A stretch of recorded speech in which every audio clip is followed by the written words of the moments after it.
Ryan, may ginagawa na bang pag-uusap ang Pilipinas at United Kingdom patungkol sa bagay na yan?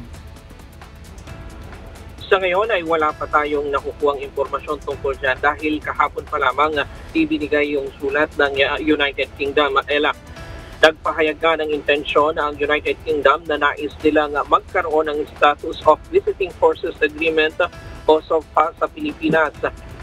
Sa pagbisita ng UK Minister of State for Defense, Lord Benon Hooker sa Camp Aguinaldo, ibinigay nito ang liham ng UK Secretary of State for Defense, John Healey, na naglalaman ng pagnanais ng kanilang pamahalaan na makipagkasundo ng isang SOFA sa Pilipinas.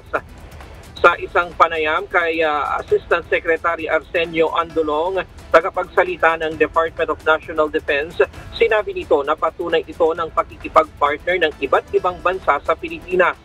Giit ni Andolong, hindi iniimbento ng Pilipinas ang mga issue sa West Philippine Sea, bagkus nakikita rin ng iba't ibang bansa ang kasalukuyang sitwasyon.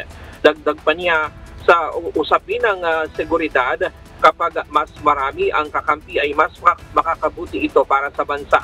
Kaya naman bukas ang DND sa pagkakaroon ng maraming international security engagement kasama ang mga bansang may kaparehong pananaw sa kapakanan ng South China Sea.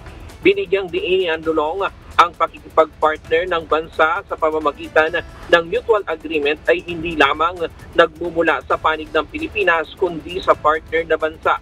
Sa ngayon, wala pang detalye ang proposed SOFA sa UK, subalit itinuturing itong malaking hakbang para patatagin ang ugnayan ng Pilipinas at United Kingdom pagdating sa depensa. At yan muna ang latest mula dito sa Quezon City.